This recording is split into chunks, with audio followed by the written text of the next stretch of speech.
What happens when a promoter texts you, "I'm working on this event and we'd love to have a guitar player from the district play this beautiful and legendary status song. I thought of you. What do you think?" And at the same time that I'm really excited to do it and even think to myself, I have the perfect guitar for it that I had made for these specific scenarios and you wouldn't even imagine, but I love the song and I've been wanting to cover it for years. There's only one problem. I look at my schedule and calendar, and between work and all sorts of other projects, I only have a maximum of 10 days to work on it. Crazy, right? Perhaps. This is what this documentary is all about. This is an obvious example of what I like to call the autopilot syndrome. Nothing very crazy here. This might be the only time I have to practice. I left my backpack at home. My computer just can't handle it. You really can't tell I'm sick.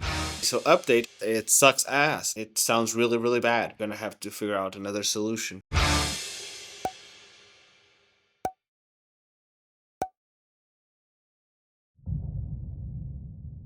Right, hello everyone. So it's day 2. Hopefully now there's a better video and audio quality. It's around 1 p.m. I was busy teaching throughout the day and had to keep working on some videos that are going to be coming out around this time. By the time you're watching these videos, they've probably all come out, but you can go check them out again. They're all about this guitar. And I'm going to have a very busy day today because I'm going to be teaching from 2 p.m. to 8 p.m. Then after 8 p.m. I have a meeting with a friend who I haven't seen for like forever because we don't work in the same town and I'm very busy and he's very busy with his own things. So this might be the only time I have to practice for today. So I think we should probably go balls to the wall and just get the song playing and just play along with it and see where we end up. Because, like, let's be honest, at this point, I kind of know the vibes of the song, but that doesn't mean that I can play it following the structure, not making any mistakes, and keeping the timing right. Mentioning as well that this is one of those songs that no matter how much you work on, the timing is always going to be different from person to person, from player to player, because it is played in a very organic way. It's not metronomed at all. It's not really that strict when it comes to timing, so it means that you really have to listen to the song if you're playing along with it, or if you're playing it with another player.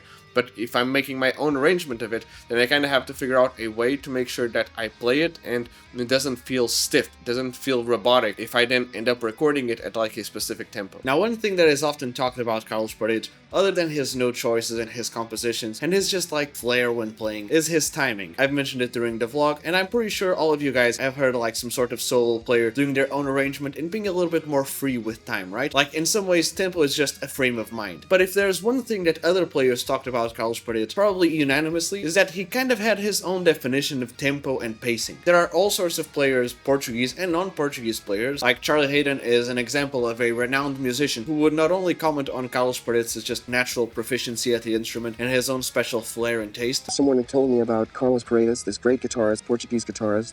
They wanted me to meet him, and he was playing at the Jazz Hot Club. Oh, yeah. And I went with some friends to the Hot Club and met Carlos Paredes and asked him if I could sit in with him. And we played all night. It was really wonderful. Played then? Yeah. And I knew then that I somehow had to do something in a great musical setting with this guy because he was a genius. But in general, between colleagues, contemporaries, and other musicians, they would often mention that when playing along to Carlos, they would kinda need to, quote-unquote, breathe like he did. How fast and slow some of the turnarounds were, how much tempo would fluctuate. Sometimes it didn't really make sense for the people accompanying him, unless they would really lock in with Carlos and try to not only understand where he was coming from, but truly lock in. The version that I based myself on for this arrangement and I kinda listened to on YouTube is probably one of the most straight out of all the versions that you can find online. Like, yeah, it had some speed downs and some slow ups, but in general you can pretty easily follow it. But if you listen to some of the movie versions, those ones are way more crazy. Very often Carlos would be accompanied by Fernando Alvim, another Portuguese guitar player, in this case like regular classical guitar, even though more in the Fado genre and more traditional genres rather than like classical guitar itself. And in the same way that people would compliment Carlos's more free time and kind of wild spirit way to approach tempo, which to be honest I would guess probably comes to him very naturally and wasn't anything like super forced, they would also compliment Fernando Alvim to be kind of like the only guy who would be able to lock in that easily with him. I'm sure it's probably one of those things where one hand washes the other, and Fernando Alvim probably influenced Carlos's timing a little bit, and vice versa, and they would easily lock in with each other probably because they would play so often together. But even then, compared to some other Fado arrangements, where people will often tell you that it's not exactly the type of genre that people would dance to, some players would be harder for audiences to lock in with when it came to rhythm and tempo, and Carlos Paredes is one of those examples. But yeah, while there's still some time, let's play along with it and see how it goes.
Alright, so first go through the song. I noticed that some of the bass changes that I was doing last night were not quite right, so now I think I got them better. But yeah, I need to work on the melody a little bit more, so I think this time, probably instead of trying to do already the arrangement with the chords and the melody, I'll just do the melody and get the melody straight in my head.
Alright, a little bit more confident in the melody this time. There are still some like little variations that I think because I kind of know the song, I don't really do the same way he does. Like, I kind of expect the melody to go this way, and I kind of do it my own specific way. On some ways, I kind of feel like if I knew the song better, like if I listened to it a bunch more times, which I will, you know, it's only the second day of trying to work on this song, I'd probably hear these slight melody changes and little variations as it goes. It is pretty straight, like, it's not like he does too many little variations, but yeah, just the fact that it's a Portuguese guitar, and I kind of get influenced by the sound of Portuguese guitar, and I end up trying to do it the same way, rather than, you know, doing it as like an electrical guitar player would. Like, the vibratos are different, even the string tension is different, all those things. But yeah, now talking about the composer himself, Carlos Paredes, I kind of feel like we have to talk a little bit about his dad too, because Carlos Paredes is the son of Artur Paredes, who was also a renowned Portuguese guitar player, but his father and the father of his father were also renowned musicians. So we're talking about a whole lineage of musicians who are not only known for being extremely good musicians and popular musicians, well, popular might be a peculiar word, but we'll get to it, but also extremely influential culturally and musically. Before, I talked a little bit about Fado music and how different areas of the country have their own little vibes and inspirations with different techniques and flavors. Well, I live in the more central area of Portugal, and I'm close to Coimbra, which is, who would have known where the Fado of Coimbra is from. And Artur Paredes, back in like the 1920s, was already renowned for not only having a beautiful and renowned style, and people felt like, while with other players, you could go look back for previous recordings and previous artists and be like, oh yeah, this guitar player was influenced by this artist or this artist. People didn't really feel that way about Artur Paredes.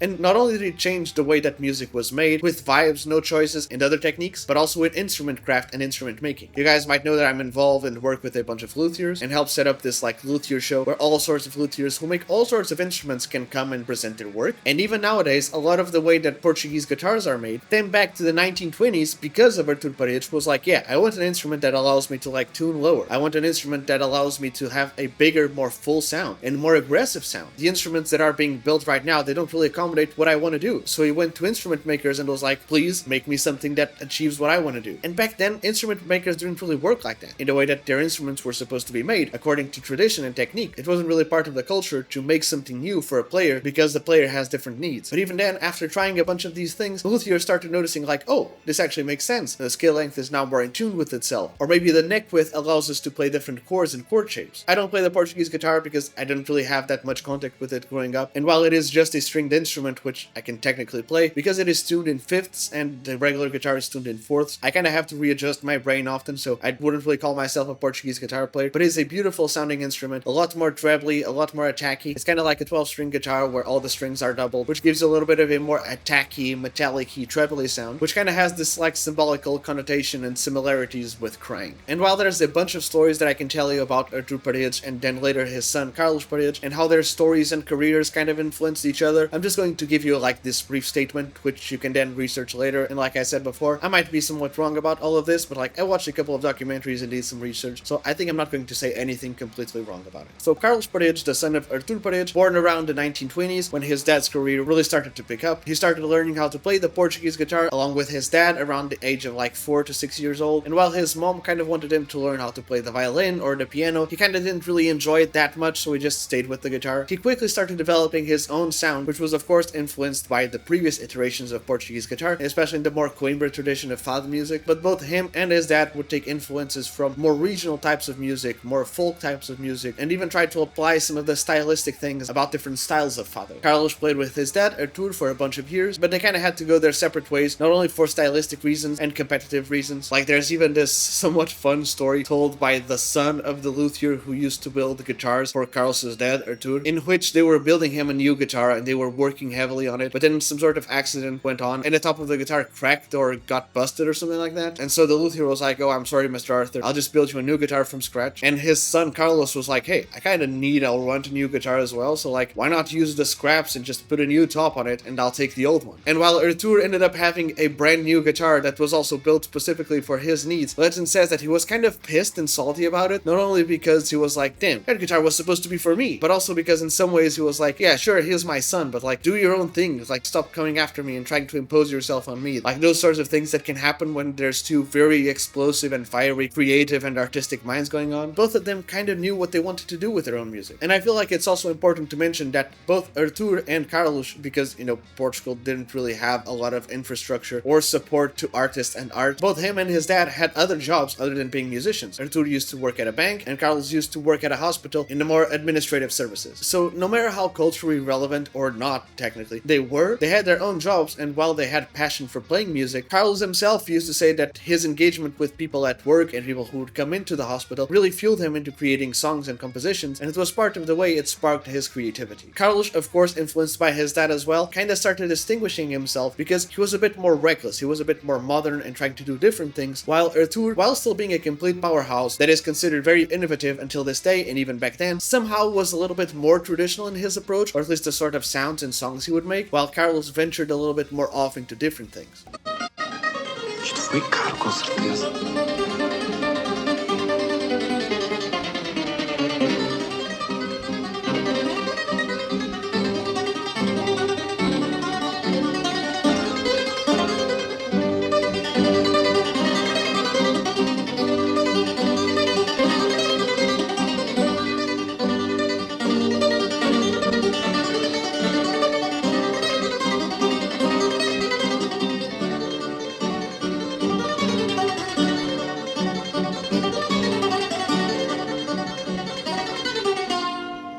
Now, Artur ended up dying at around 80 years old in 1980, and like 24 years later, Carlos Paredes ended up dying as well at 79 years old from some sort of nervous system problem. But even to this day, their legacy is not only enormous, and their influence among players is absolutely undeniable. With all this commentary, I only really scratched the surfaces of their lives. Like, I haven't even talked about how Carlos was like this guy who was very sure of his skills and his work, but at the same time, he was his biggest critic. The sort of dude that would be chilling and would have a gig and be surprised that people would show up. They would tell stories of like, here's our our entertainer for the night, Carlos Paredes, and then he wouldn't come into the stage. He was just chilling backstage because it was cool in there and he was catching a breeze. He really was the sort of artist that would do his art for the sake of art making, for the sake of self-expression, and wanting to do what he was good at and what he wanted to do all his life, not really worried about what other people thought of his music or if his songs would be commercially viable, because when they used to ask him like, is your music popular music or more niche music? And he would give answers like, well, in some ways it's niche, but in some ways it's popular, but it's kind of neither, and I kind of like don't give a fuck. I just do my music the way I want to do it. And I think that's something that all artists should aspire to do, regardless of them being born in the 1920s or maybe the 2020s. In case I wasn't obvious enough with the rest of the documentary, I'm not really a connoisseur or like a deep knowledgeable fan of Carlos Paredes and his life and work, but he's definitely someone that I have a huge amount of respect towards, not only as a fellow Portuguese and fellow musician, and in some ways fellow guitar player, but also as someone whose music I listen to and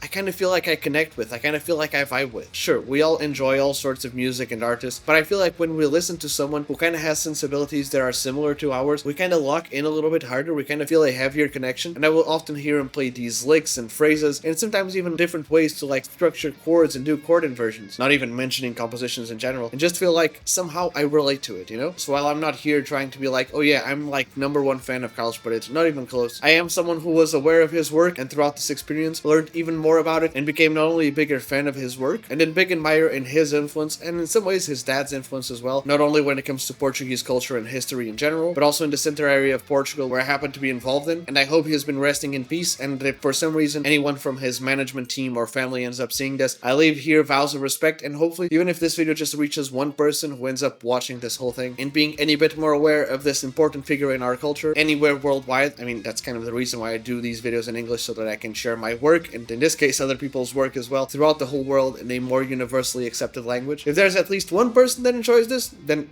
I think we've probably done something nice. I think we have time for like one more playthrough, so let's try it out and see how it goes.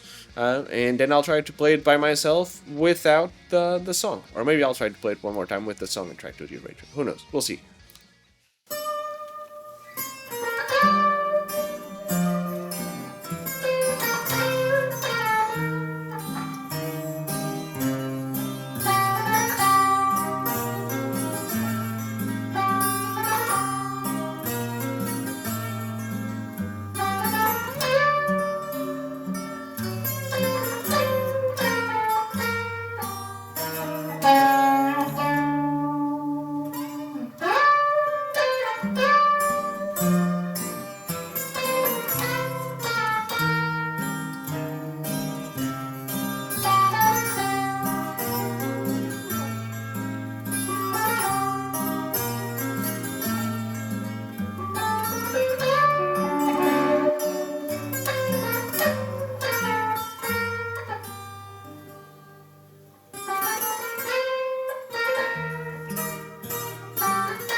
One thing that I haven't yet tried out is to do the lower version.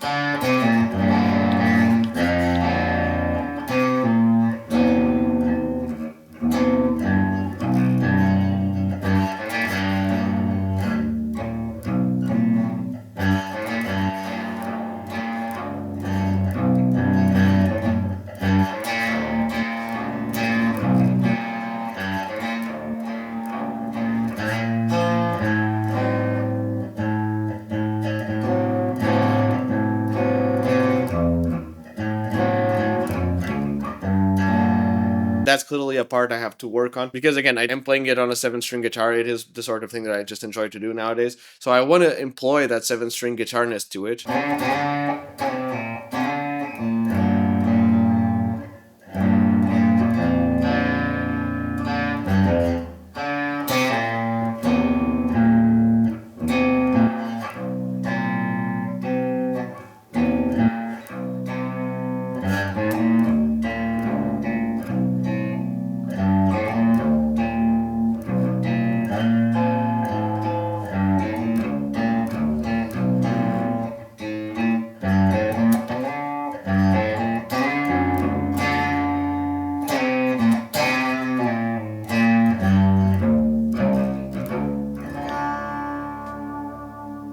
In my opinion, I think it sounds kind of cool, especially if I do it right. So let's try and play it maybe one more time, this time trying to do the lower inversion of it. And then maybe we play it one more time, just me solo, trying to figure out whatever I can by myself. And we finish off for today, because I still have to go and have lunch and then go to work.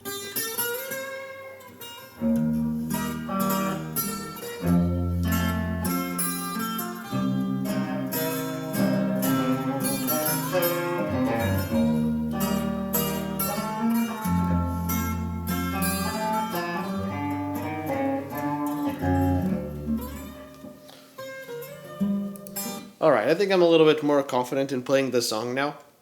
Not the lower inversion section. I'm going to tune my guitar back to standard, because this is just terrible. At least now I know I'm in tune with myself. Because I kind of feel like in the recording, the Portuguese-Guitar is slightly out of tune, which is normal. I mean, it's 2 strings playing at the same time, so it's kind of like the 12-string effect. But even then, it's beautifully out of tune, don't get me wrong. And I could be going for a tone that's like more drenched in reverb to help out the vibes and feeling more inspired. But at this time, I don't really want to do that. I kind of want to just play by myself and feel where the vibes are going to take me, and really notice if I make a mistake, where the mistake is, and not be all epic and vibey swimming in reverb. Even though in some ways it is that effect of like when you play a wrong note, it feels like the delay just goes on longer than it usually does with the right notes. But even then.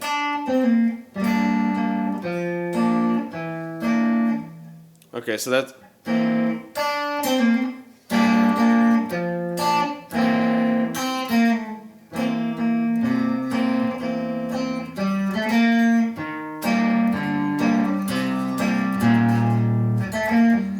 Okay, so I have to go...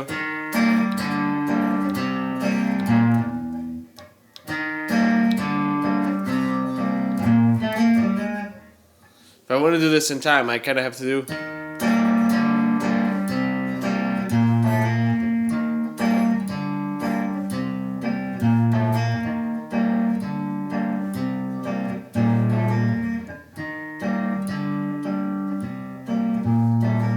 Okay, makes sense.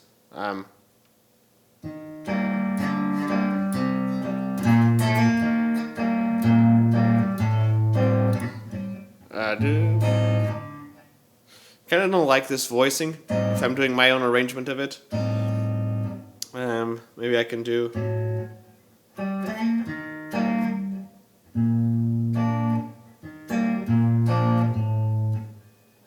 What arrangement? Maybe like this?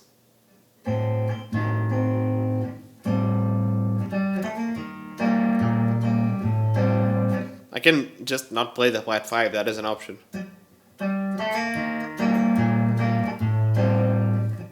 Yeah, so...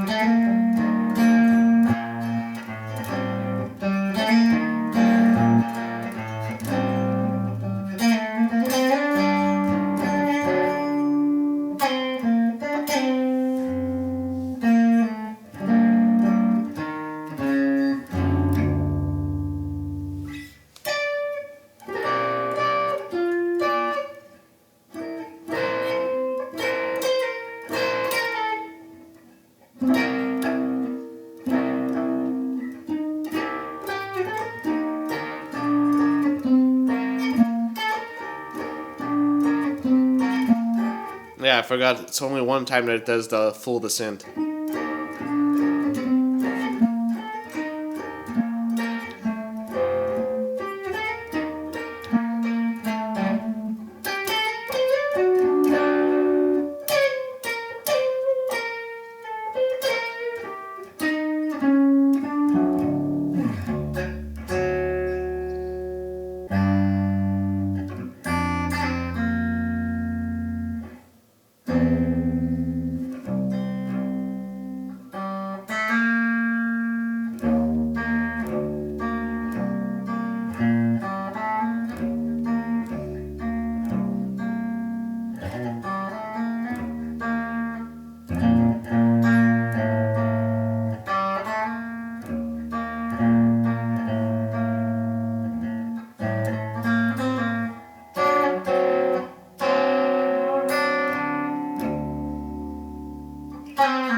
Alright, that was actually kind of cool.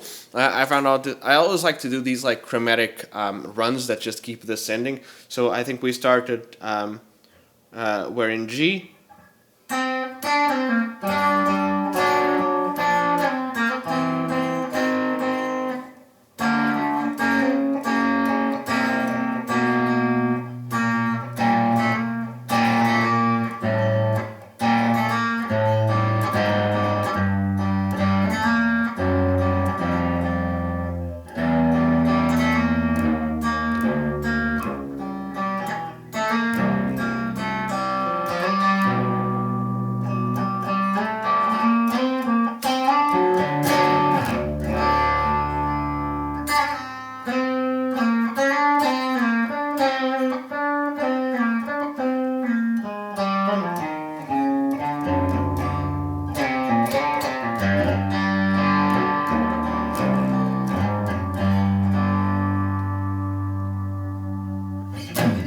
Alright, now I'm literally out of time. I have like 10 minutes to have some sort of lunch and go to school. I think we've made some improvement. I kind of feel like I just need to like practice this hard. So like when I get home later on today, I think I might not vlog much. If I don't come home too tired, I'll just try and like watch some YouTube videos or a show or whatever and try to just practice this and get some muscle memory down and try and work on it as much as I can. But yeah, I think it's doable. I think there's some cool ideas here. I'm still not quite sure how I'm going to do the arrangement of it, but yeah, we'll figure it out along the way. Thank you for watching so far. I really appreciate you guys watching this video and supporting the show. And yeah, I hope it's been somewhat entertaining. So yeah. See you later. Don't judge me. I know you guys are going to judge me like that. It's around 7 a.m. Probably going to be out for like most of the day. So worst case scenario, this is not really the greatest update possible. This series has not been going on like I would like it to. I want to stop and make sure I get it. If I fail at getting the song right and getting the vibe right, I'm sure this is going to sound pretentious, but hear me out. Wouldn't be good. Don't come at me. This is one of those situations where I can't play the song right. Hello there. So I don't know if you know, but this is part of a documentary I made. Now, you can hypothetically just wait a couple of days until a new shorter video where it's all segmented down will come out, or you can just go into my YouTube channel and watch the full documentary, which was honestly how I envisioned this content to go, but not everyone's going to go watch a long documentary, so yeah, either go watch the documentary or just wait a couple of days. Don't forget to leave your thoughts in the comment section below, and leave a like, comment, subscribe, follow, and stay tuned for more if you want to indeed stay tuned for more.